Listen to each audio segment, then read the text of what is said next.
Anquero, coordinadora de proyectos de Se Dice Libertad. Bienvenidos todos a esta tercera conferencia del ciclo Totalitarismo y Libertad, el individuo frente al poder, gracias al auspicio de la Fundación Naumann Países Andinos. En esta oportunidad, de la mano de la profesora Carolina Guerrero, podremos conocer a Judith Clark y su pensamiento. Para dar un saludo, cedo la palabra al señor George Dender, director de la Fundación Friedrich Naumann Países Andinos. Muy buenas tardes a todos ustedes. Gracias a nuestros socios y amigos de Se Dice, tenemos hacer este ciclo de eventos contra el totalitarismo. Es importante como este tema, como podemos ver cada día en nuestros países, especialmente en los países andinos, pero también en Europa. Entonces es un placer que ustedes organizan estos eventos con expertos con nivel muy alto y siempre disfrutamos la discusión después de las charlas. Muchas gracias. Gracias a usted. Entonces, como les había adelantado, contaremos con la profesora Carolina Guerrero, quien ha sido fundamental para la organización de estos ciclos. Ella es doctora en Ciencias Políticas, profesora titular del Departamento de Ciencias Sociales y directora del Instituto de Investigaciones Históricas Bolivarium de la Universidad Simón Bolívar. Recuerden ustedes que tienen allí el icono de las preguntas para que las puedan ir haciendo conforme avanza la sesión. Las leeremos al final. Sin más, adelante, profesora. Muchísimas gracias. En nombre del Instituto de Investigaciones Históricas Bolivarium de la Universidad Simón Bolívar y en el mío propio, expreso nuestro agradecimiento a Se Dice Libertad y a la Friedrich Naumann Stiftung Países Andinos por propiciar este espacio de debate y difusión de ideas en fomento del pensamiento crítico e independiente. He titulado esta conferencia Judith Clark, del miedo en la tiranía al fuego en la libertad. ¿Quién fue esta filósofa y por qué es pertinente discutir hoy su legado teórico para tratar de comprender la catástrofe política de nuestro presente y buscar los resquicios posibles para contraefectuar la amenaza totalitaria que pende sobre el individuo libre? Judith Clark nació en Riga, Letonia, en 1928. Su familia, de origen hebreo, logró escapar de la Unión Soviética hacia Canadá cuando Clark tenía 11 años de edad. Filósofa graduada en Montreal, hizo su postdoctorado en Harvard, donde se estableció como profesora e investigadora de teoría política. Desde allí, presidió la Sociedad Americana de Derecho y Filosofía Política y la Asociación Americana de Ciencia Política. Clark murió en 1992 a los 64 años de edad. Su legado teórico ha influido los campos de la filosofía política, las relaciones internacionales, el derecho internacional y las teorías sobre el legalismo. En los siguientes minutos me propongo disertar sobre la concepción política de Judith Clark en torno al liberalismo, frente al prejuicio antiliberal que estigmatiza al individualismo y llega a señalar al liberalismo como una postura política supuestamente insolidaria, casi antropofóbica. Clark demuestra cómo el liberalismo, heredero de la tradición republicana, es la concepción política auténticamente preocupada por el bienestar común, que debemos definir como el disfrute de la libertad de una sociedad diversa, conflictiva, pluralista, centrada en el imperativo de erradicar la dominación hegemónica de la violencia y el terror de unos pocos sobre todos los demás.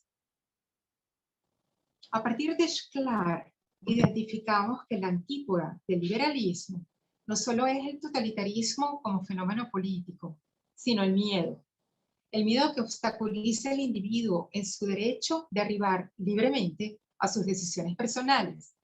Pero también otra antípoda del liberalismo es la crueldad como forma sistematizada de vejación física y moral al individuo por parte de grupos interesados en imponer un pensamiento único sobre una sociedad que con justicia ha de preservar su diversidad, su pluralismo, su autonomía.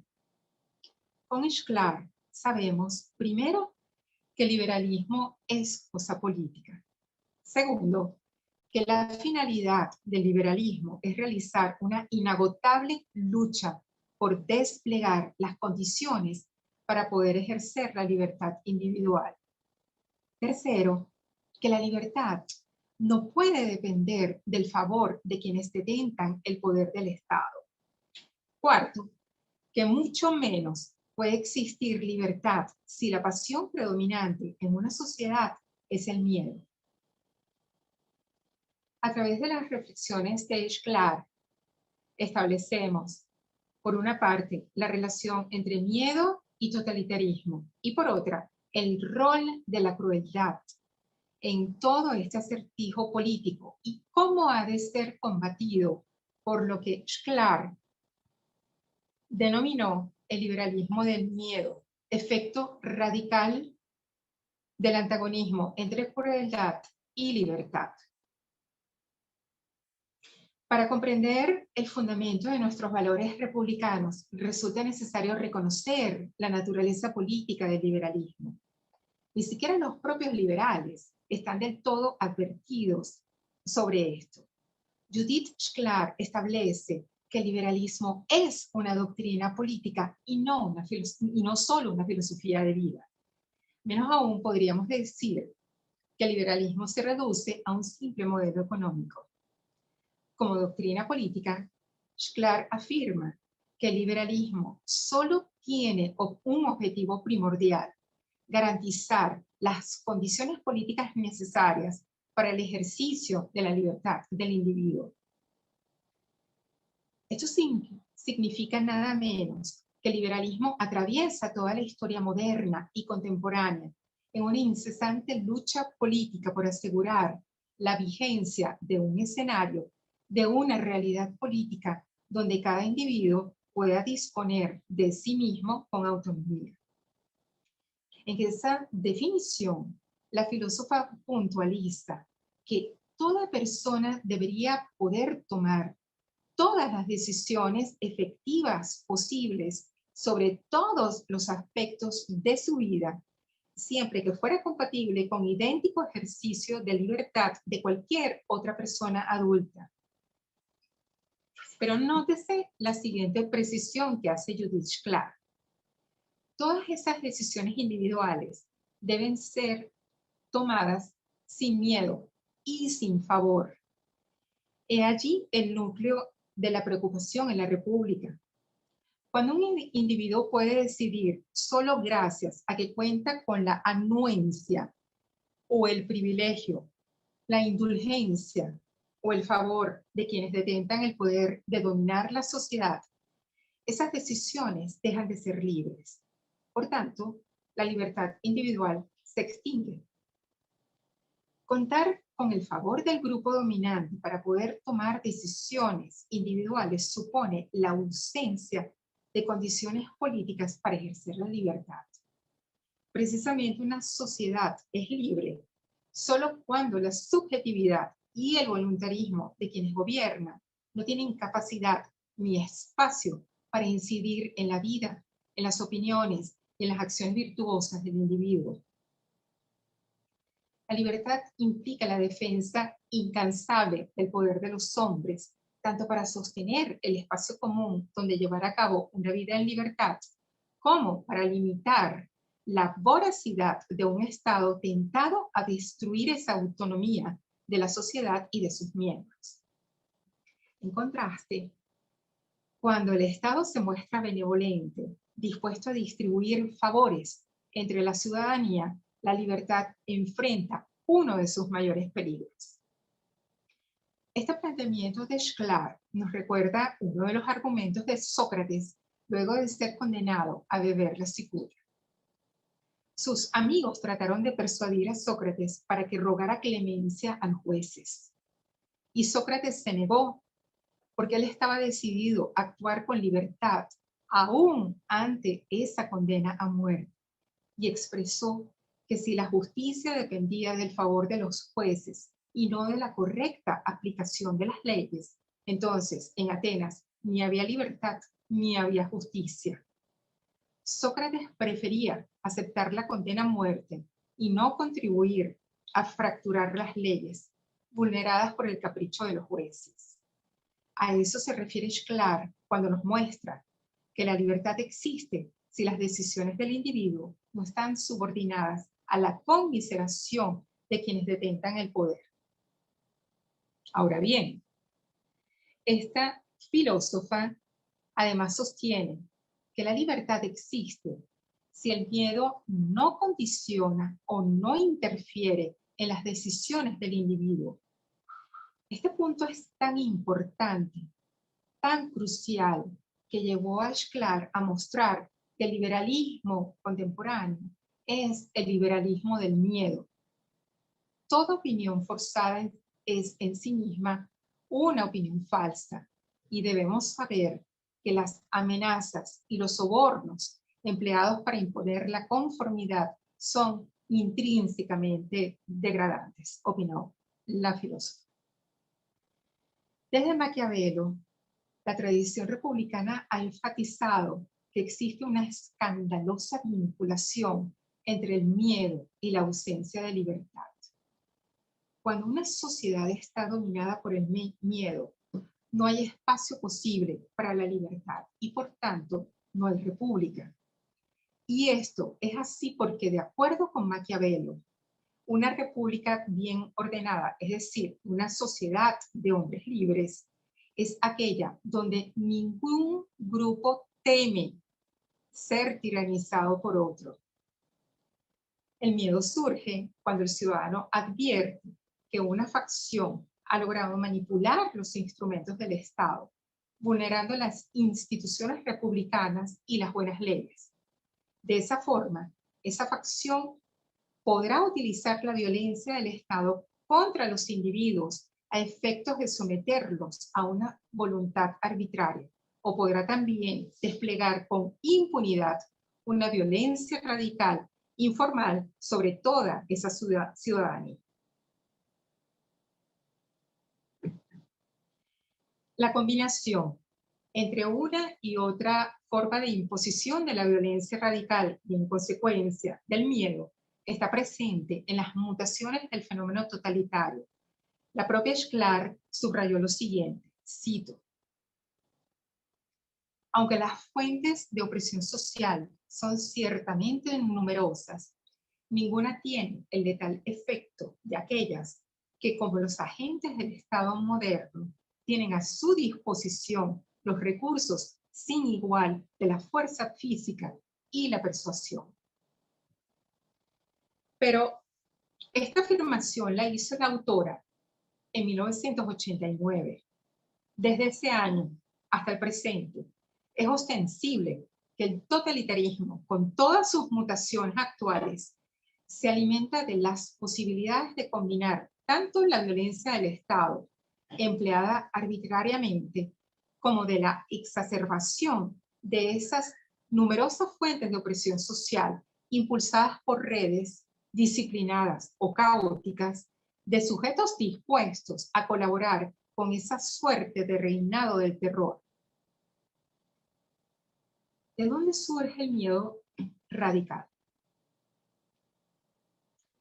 El miedo radical nace del espanto, de la crueldad como mal absoluto, como ofensa mayor contra la humanidad. Es de esa tradición, nos dice Shklar, de donde emerge el liberalismo político del miedo y por la cual continúa revistiendo relevancia en medio del terror de nuestro tiempo. El liberalismo del miedo es una teoría estrictamente política que rechaza toda otra doctrina política que no reconozca ninguna diferencia entre las esferas de lo político y de lo privado, entre lo público y lo privado.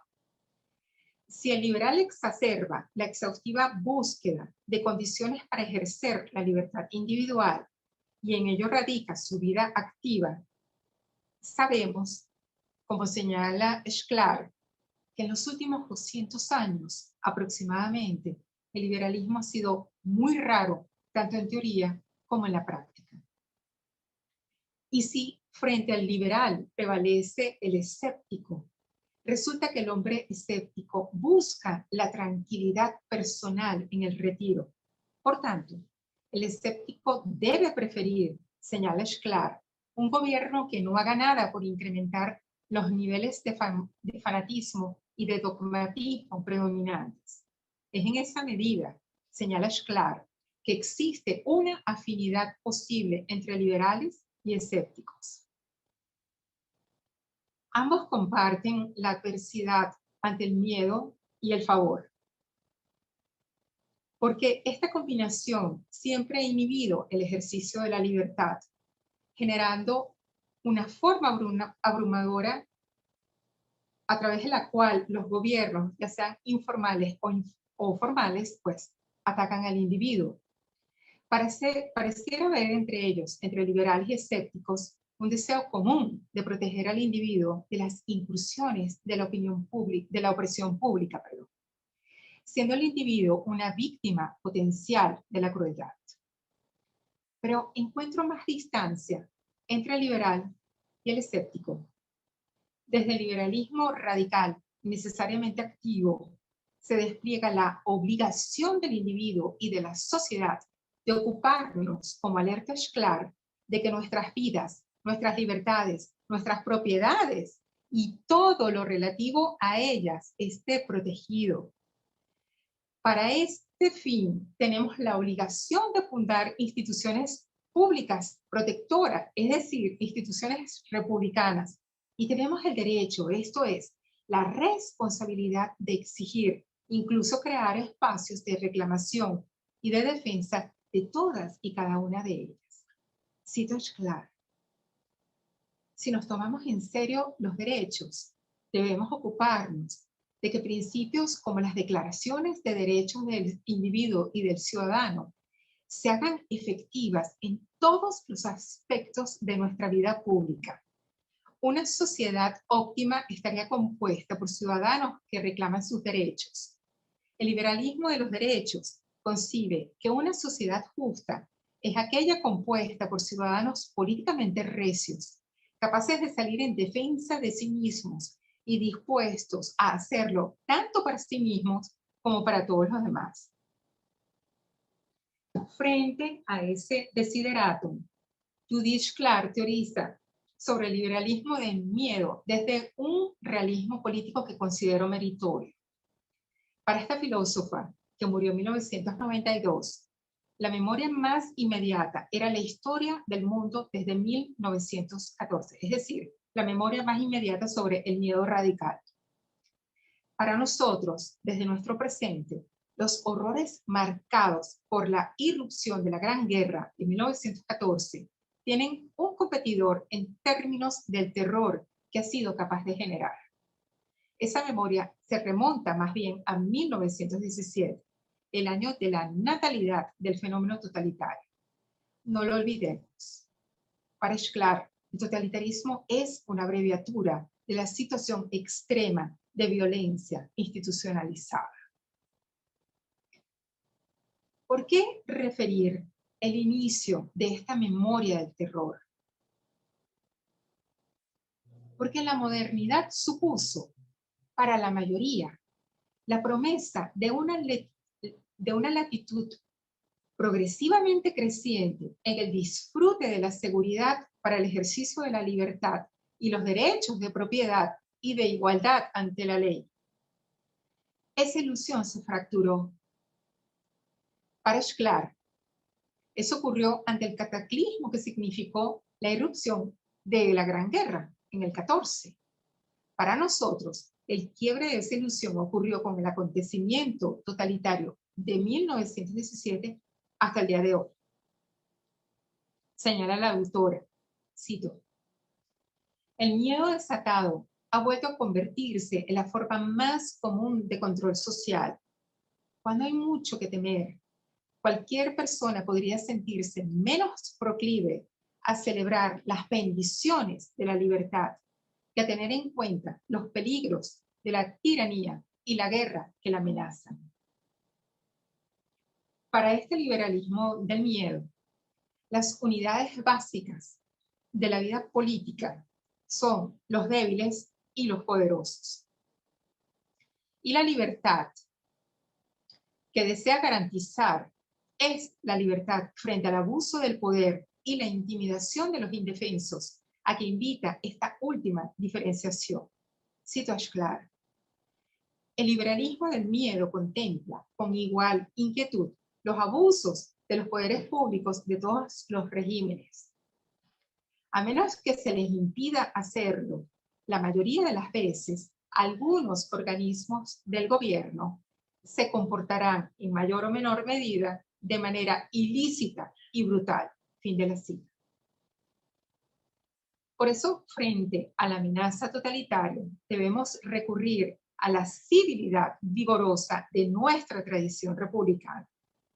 El fundamento de la civilidad es la determinación firme del individuo a vivir en libertad, a resguardar el pensamiento alerta, a ser fiel a la verdad, a vigilar las instituciones y el sentido de la ley en la República, a combatir deliberativamente a cualquier corriente política hostil a la libertad común y muy especialmente a preservar la empatía por las víctimas de la crueldad, las víctimas reales y también las potenciales. Ninguna puerta está abierta en un orden político en el cual prevalece la intimidación pública y privada. Shklar teoriza que el liberalismo del miedo comienza ciertamente por un summum malum que todos nosotros conocemos y deberíamos evitar. Ese mal es la crueldad y el miedo que despierta, así como el miedo al miedo mismo. En esa medida, el liberalismo del miedo realiza una afirmación universal y particularmente cosmopolita, como ha hecho siempre históricamente. Cito. ¿Qué se entiende aquí por crueldad? Responde Shklar. Es la deliberada imposición de daños físicos y en consecuencia emocionales sobre una persona o un grupo más débil por parte de otros más fuertes que se proponen alcanzar algún fin tangible o intangible. No es sadismo. La crueldad pública no es una inclinación personal esporádica. El miedo sistemático es la condición que hace imposible la libertad y viene provocado por la expectativa del mal institucionalizado. El liberalismo del miedo coloca la crueldad en el foco principal de su preocupación. Hacerlo incondicionalmente significa rechazar todo argumento que pretenda justificar los actos de crueldad. La crueldad, más que una transgresión, es un vicio que desfigura el carácter humano. Sin embargo, no es una rareza. En la historia y hasta el presente, la crueldad ha demostrado ser una enfermedad moral ubicua. Pero, ¿acaso estamos condenados a ser víctimas de la crueldad? Judith Shklar dice no. Un liberalismo del miedo políticamente vigoroso impulsará la dispersión del poder político en las sociedades. Como demuestra la tradición republicana, el gobierno aceptablemente justo requiere de un Estado donde el poder esté limitado, controlado, vigilado, cuestionado y también disperso. Por ello, una ciudadanía verdaderamente libertaria debe desvelar la hipocresía de todo discurso político que pretenda justificar y rutinizar en nombre de un ideal supuestamente superior el control total de una facción sobre todo el Estado. También requiere de una ciudadanía crítica, alerta frente a las propuestas utópicas que no vacilan en apelar a la crueldad para imponer un estilo de vida uniforme y colectivista. En ese marco, toca recordar que ante el imperio del miedo, el papel de la ideología ha sido suministrar excusas para ejercer toda clase de crueldad contra el individuo. Del mismo modo, es necesaria la empatía y la solidaridad hacia las víctimas, aunque nos resulten distantes geográfica y culturalmente. Esas víctimas de la violencia radical ejercida por una facción hegemónica muchas veces necesitan quien intervenga responsablemente en su ayuda, al menos obstruyendo el despliegue de la crueldad del victimario, pero no actuar significaría favorecer ese mal radical. La lucha del liberalismo del miedo repele los discursos relativistas que intentan hacernos creer que la crueldad no es tal en determinadas culturas solo porque ya forma parte de sus costumbres y lejos de martirizar, supuestamente regocija. A ese discurso de la falsedad debemos anteponer una pregunta. ¿Qué sienten las víctimas frente a semejantes prácticas? ¿Las conservarían si tuviesen verdadera libertad de decidir? De nuevo, Shklar encuentra en la tradición republicana la posibilidad de instituir las condiciones para el ejercicio de la libertad del individuo y la supresión, o al menos el combate, de la crueldad, porque es la única propuesta política fundada en la igualdad entre los individuos, entendida como el derecho de cada quien a reclamar respeto a la dignidad de su vida. Por tanto, en una república liberal no puede haber espacio para la sacralización y la peligrosa deificación del líder, desde la cual la dominación despliega siempre crueldad moral o física. Y principalmente, las virtudes de la civilidad republicana han de animar al individuo a rechazar las teorías de la necesidad pública, en cuyo nombre terminan validándose los actos de crueldad y violencia extrema. Shklar alerta que nada sino la crueldad puede nacer de la búsqueda de la perfección social. Muchas gracias. Estupendo, profesora. Gracias por esta oportunidad para quienes no conocíamos del pensamiento y de las ideas de esta autora, de, bueno, precisamente contagiarnos de esa curiosidad. Aquí tenemos ya una pregunta. Igualmente por el YouTube nos están viendo y los invitamos a que si tienen preguntas las formulen para enunciarlas para la profesora. Aquí Edward Palma nos pregunta, ¿cómo crear espacios de ciudadanía en un entorno donde las necesidades primarias se concentran en sobrevivir y los dispositivos del régimen son el miedo, el terror y la muerte misma? Muchísimas gracias, Edward, por esa pregunta, porque es precisamente uno de los acertijos en las sociedades padeciendo catástrofes totalitarias.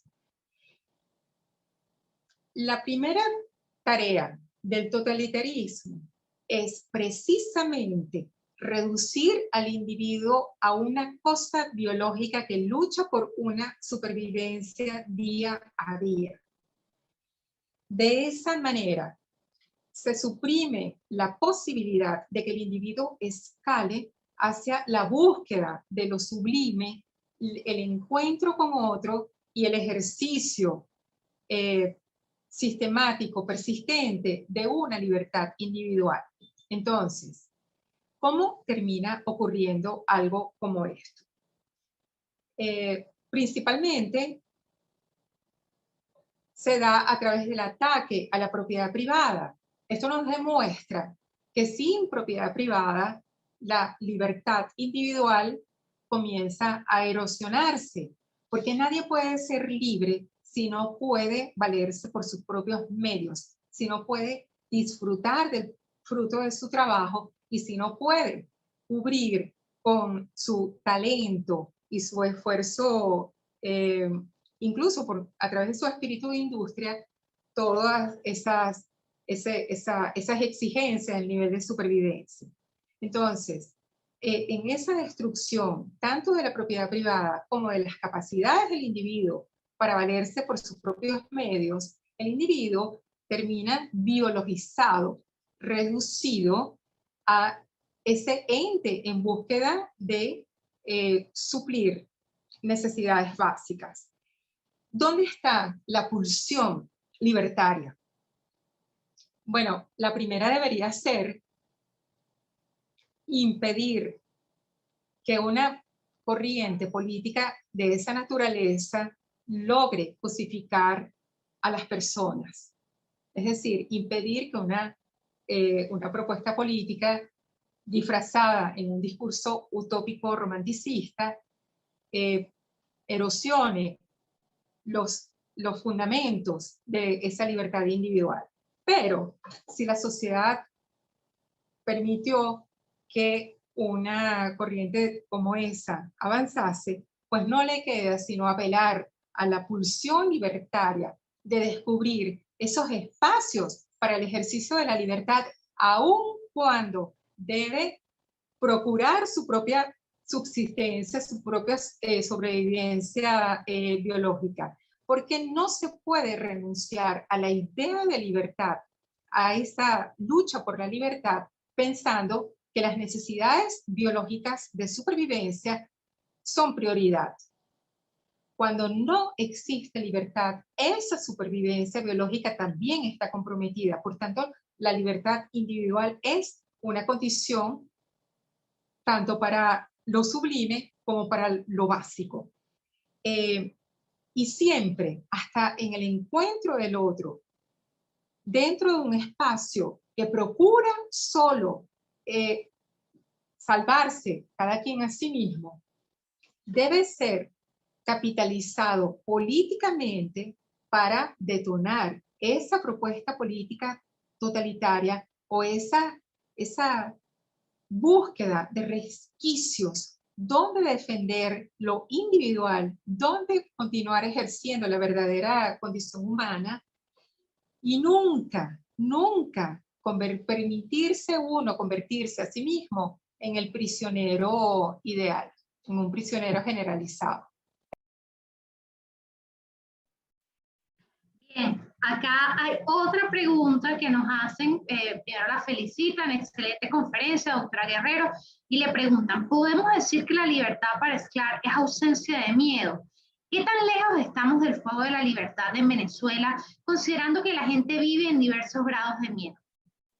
Bueno, es bien interesante esta pregunta porque está juntando dos variables, ¿no? No es ausencia de miedo. Es interesante que en la definición de libertad individual que hace Sklar enfatiza es la posibilidad de articular decisiones diariamente en todos los aspectos de la vida del individuo, sin presencia del miedo y sin presencia del favor o la benevolencia de quienes están en el poder. Entonces, en ese caso, el miedo es la condición que atraviesa el entorpecimiento del ejercicio de la libertad. Y el miedo no es una cosa fortuita, tampoco es gratuita, tampoco es resultado de una paranoia. El miedo es consecuencia de la crueldad explícita o que se anticipa o que se intuye dentro de una sociedad del terror captada por una corriente con intenciones totalitarias. Entonces, si bien no es ausencia del miedo, el miedo es una variable importante porque en la idea de Sklar, libertad individual significa la posibilidad de tomar decisiones sobre todos los aspectos de la vida de cada quien, sin ser entorpecido ni por el miedo ni por el favor. Cuando existe el miedo, el individuo puede terminar optando por alternativas que no son cónsonas con su propia racionalidad y con su propia moral. Hay que recordar que tanto para Sklar como para otros autores sobre todo los que vimos la semana pasada, Václav Havel, por ejemplo. Cada vez que un individuo en una sociedad totalitaria procura salvarse a sí mismo, indirectamente está condenando a otro. Y sobre la pregunta en vinculación con Venezuela, bueno, eso es una respuesta que se la dejo a cada quien. Es un análisis muy pertinente, muy necesario. Muchas gracias. Profesora, en el canal YouTube, Carmen Arteaga nos pregunta, algunas voces que se identifican como liberales defienden el relativismo moral y cultural como expresión de tolerancia. ¿Qué respondería Judith Clark al respecto? Bueno, hay una coincidencia bien interesante, muchas gracias a la doctora Carmen Arteaga, entre el pensamiento de Judith Clark sobre la tolerancia y también el de Claude Lefort, que discutimos en el primer ciclo de conferencias Libertad y Totalitarismo. Porque si bien el liberalismo descubre la necesidad de la tolerancia dentro de una comunidad de hombres libres, esa tolerancia no puede ser irrestricta. No se puede tolerar lo que debe más bien producir ignominia. Y tampoco en el tiempo actual, en el tiempo de multiculturalismo, podemos ser tolerantes frente a tradiciones endógenas o por más milenarias que sean, donde la práctica común es el atentado contra la dignidad del individuo. Eso no se puede tolerar. La tolerancia estaría presente solo frente al respeto de maneras de concebir y maneras de realizar una libertad individual que no ofenda la dignidad de las personas, la dignidad de la vida. En el momento en el cual cualquier opinión, cualquier acción, cualquier corriente política que se articule, que vaya en contra del pluralismo, de la vida en libertad y de la idea de un bienestar común, cónsono con la disposición de cada individuo sobre sí mismo, sobre sus acciones, sobre sus opiniones, sobre sus opciones morales y sobre sus bienes, entonces eso no merece ser tolerado. Y por tanto debe ser combatido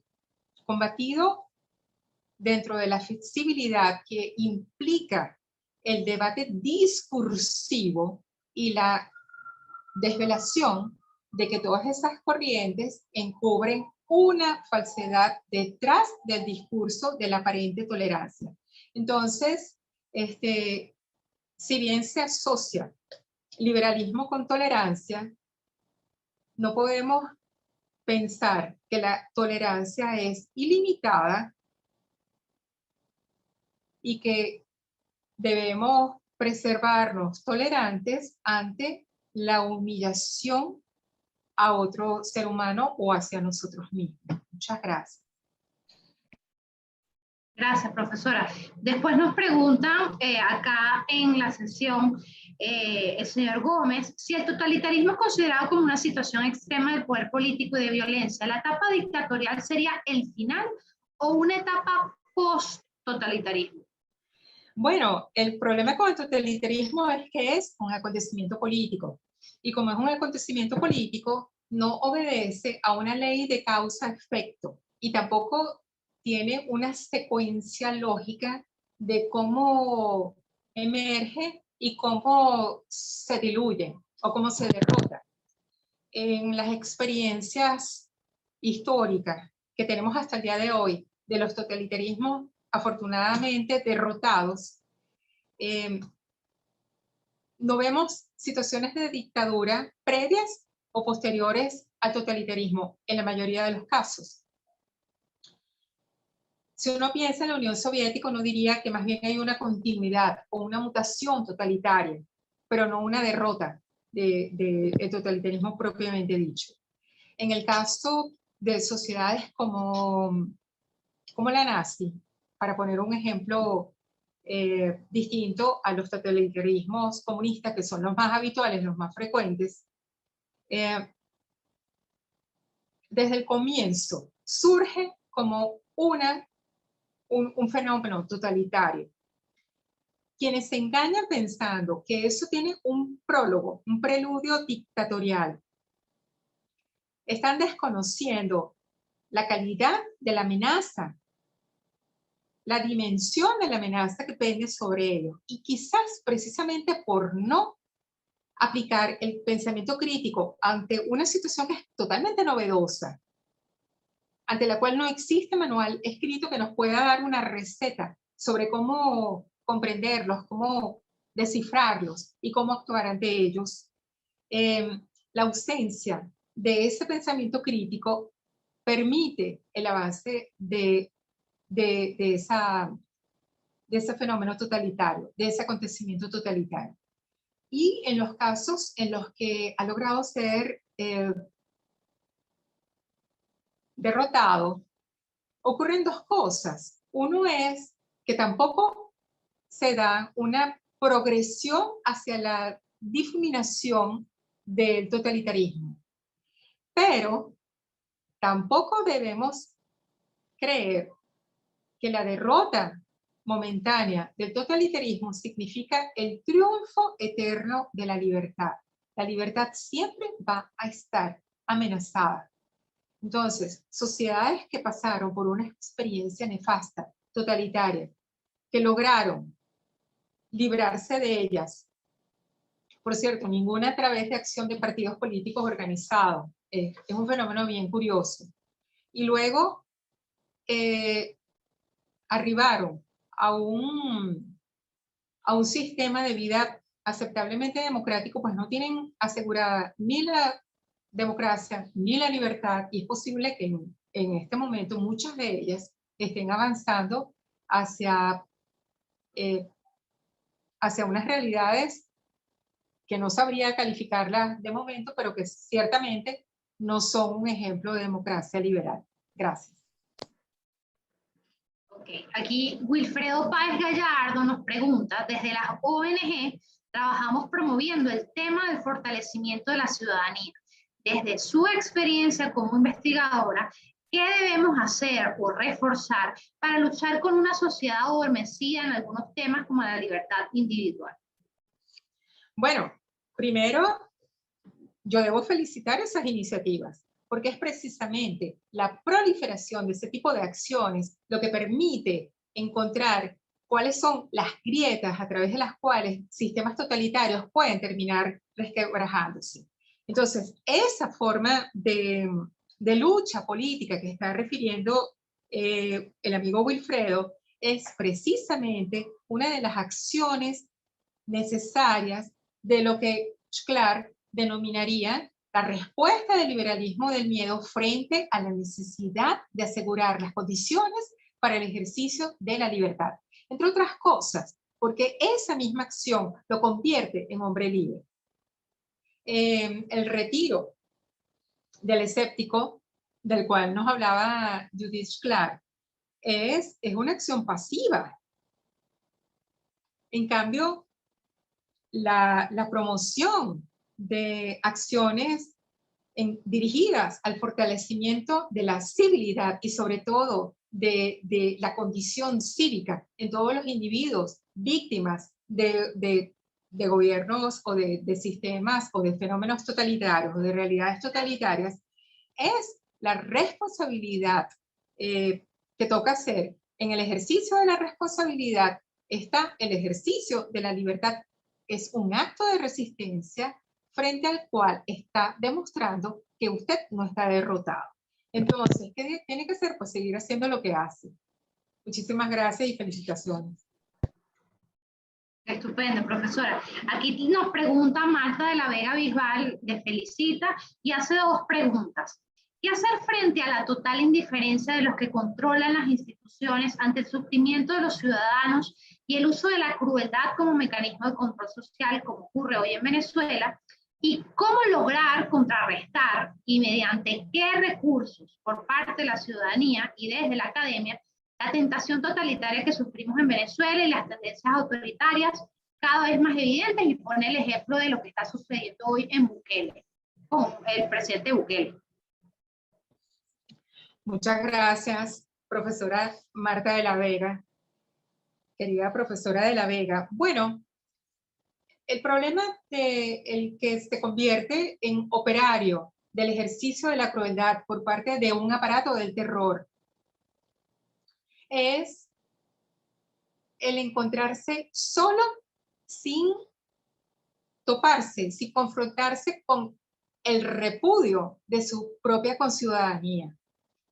Cada vez que un operario de ese aparato del terror se cierra dentro de una oficina o dentro del espacio que sea que ocupa para administrar la crueldad,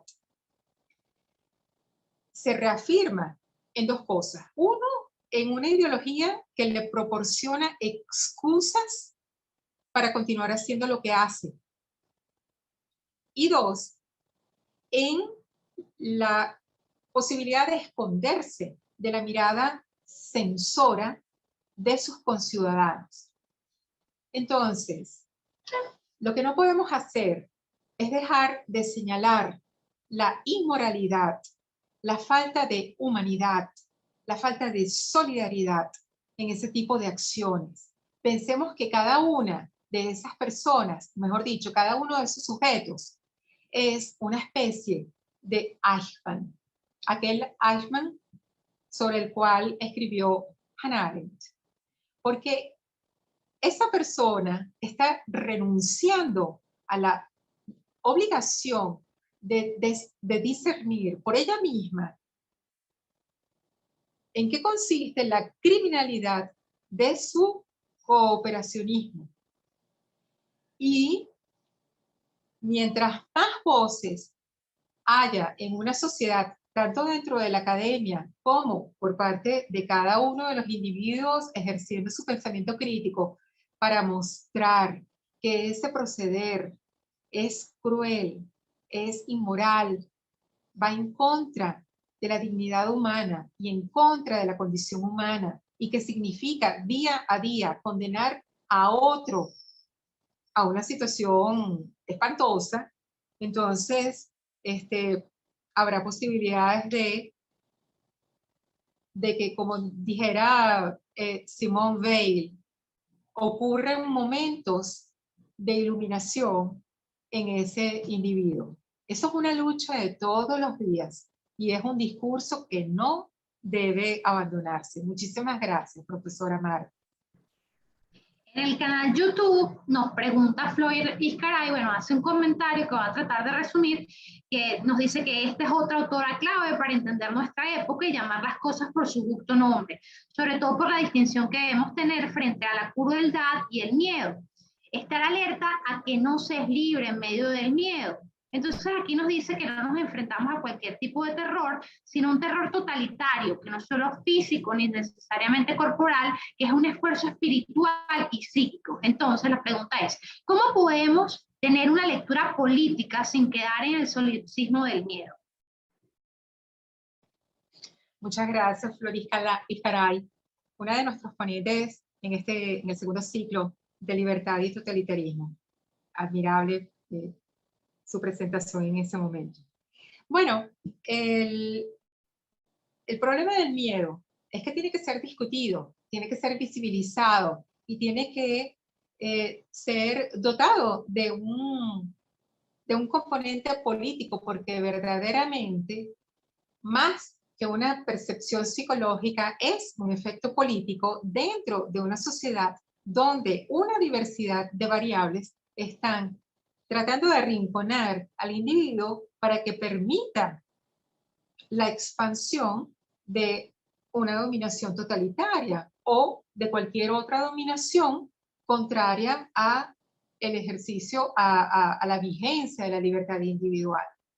Entonces, lo primero es confrontar precisamente políticamente el hecho de que quien siente miedo ante lo real, pero también ante lo probable, lo hace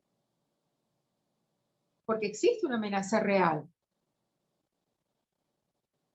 Y la pregunta siempre es, ¿una sociedad merece vivir bajo el miedo? Y lo peor es que desde la memoria más remota que podamos tener a lo largo de nuestra historia, de la historia de nuestra tradición, hasta antes de la primera década del siglo XX, el miedo era un miedo al tirano, a la arbitrariedad del tirano y a la arbitrariedad de los grupos irregulares. A partir de la irrupción del fenómeno totalitario en el siglo XX, que siempre recordemos, es la contribución política del siglo XX a la humanidad, a la historia de la humanidad, lo cual siempre demuestra que podemos ser capaces de crear cosas sublimes, pero también cosas nefastas. Frente a esa, a esa irrupción, el miedo, aparte de tener un componente político, pues también nos sitúa ante el dilema de escoger entre uno de dos crímenes. Y esa es la perversión radical del totalitarismo. Esto además lo explica Hannah Arendt en Los orígenes del totalitarismo. Cuando el individuo, para poder sobrevivir, tiene que delatar a un inocente, él se encuentra ante el dilema o de entregar al inocente o de renunciar a su propia inocencia, pero en todo caso está condenando a uno de los dos. ¿Cuál es la respuesta frente a ese miedo? Lo peor, el escapismo. Entonces, es precisamente el elemento que nos llama a mantener una actitud política vigilante y saber con toda certeza que tenemos la potencia para poder siempre contraefectuar en un fenómeno totalitario. Muchas gracias. Aquí Teresa Sosa la felicita, la agradece y nos dice, es complejo asimilar esta aproximación, ya que veo contradicciones importantes. Una, la del liberalismo político del miedo, la libertad individual y la crueldad. No siempre estamos conscientes de nuestros miedos y muchas veces sí estamos respondiendo a favores de otros. Despertar donde estamos requiere reflexión personal y debate con otros sobre el tema. Muchas gracias. Bueno, es que también forma parte de un ejercicio necesario de confrontación del individuo consigo mismo. ¿En qué momento se cede ante el favor del otro? ¿En qué momento se cede ante esa ubicuidad del miedo? ¿En qué momento se enmascara, que es lo peor, la realidad de la crueldad en las sociedades que estamos en las que nos estamos desenvolviendo? En todos esos escenarios no puede sino reafirmarse un pensamiento crítico que pueda cuestionar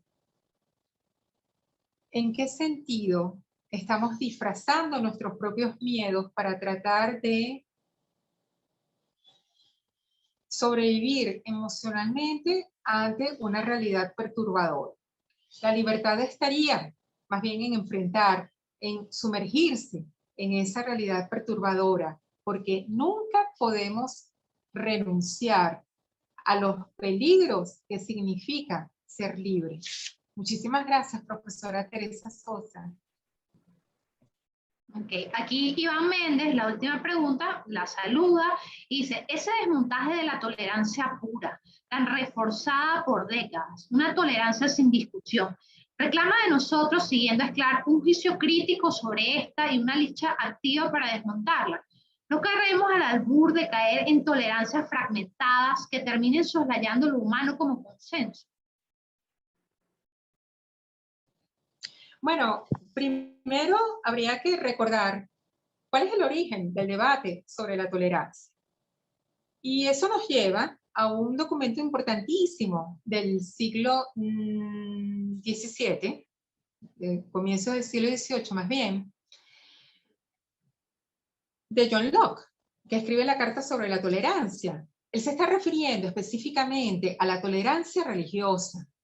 Es decir, el documento fundacional de la tolerancia lo escribe un liberal, un filósofo liberal, para referirse exclusivamente a la tolerancia religiosa, porque además una de las conquistas del liberalismo ha sido la separación entre público-privado, entre lo social y lo personal, entre el ámbito de la política, el ámbito de la religión. Y por tanto, la tesis de John Locke es que si los asuntos de la religión competen al espíritu, pues el único que tiene imperio sobre su propio espíritu es el individuo. Y por tanto, mientras esas religiones no atenten contra la vida y la libertad, contra los principios, los valores de una república, pues cada quien es libre perfectamente de creer, de abrigar la concepción religiosa que desee. Ahora bien, a lo largo de la historia, esa precisión sobre la tolerancia se fue ampliando excesivamente, al punto de terminar casi que chantajeando al liberalismo, que para ser liberalismo usted tiene que tolerar lo que sea, porque si no es tolerante, entonces no es un buen liberal, y si no es tolerante, no aplica los principios del pluralismo de toda sociedad liberal. Entonces, frente a eso, la tolerancia no puede sino ser un ejercicio de pensamiento crítico constante. No es necesariamente fragmentar la tolerancia, todo lo contrario, es evitar la fragmentación del valor de la tolerancia al uso o al servicio de posturas políticas, religiosas, culturales, que terminan propiciando el sufrimiento de otro individuo. Cualquier escena política o cualquier fotografía que pueda haber en este momento, para poner un ejemplo que no tenga que ver con nuestro espacio político, sino otro, bueno, cualquiera de esas escenas en el Afganistán de este instante, pues le sirve de ejemplo. Entonces, muchas veces el individuo puede estar acostumbrado a tolerar su propia humillación. Y eso es lo que dilató durante siglos la posibilidad de afirmación de la libertad. Es lo que hace que una filósofa como Schlar diga: en los últimos 200 años el liberalismo ha sido muy raro en la teoría y muy raro en la práctica. Muchísimas gracias. Interesante su pregunta. Gracias a usted, profesora. Ha sido una tarde maravillosa. Hemos pasado un momento de verdad, bueno, bien nutritivo, al menos desde mi punto de vista. Yo creo que la cantidad de preguntas que le hicieron lo ratifican. Finalmente cerrar esta jornada invitándoles a quienes nos están acompañando y quienes van a ver este video en diferido para la próxima jornada, que va a ser el miércoles 29 de septiembre. Vamos a tener allí el individuo ante la autofagia totalitaria, Humberto Eco, de hacer a la misma hora, y invitarles finalmente a que si les gustó este contenido lo compartan, porque igual va a quedar en el YouTube. Yo creo que es un material valiosísimo el que acabamos de compartir la tarde de hoy. Nuevamente reiterarle las gracias, profesora, a usted y a nuestros auspiciantes. Muchísimas gracias a todos. Feliz tarde. Feliz tarde.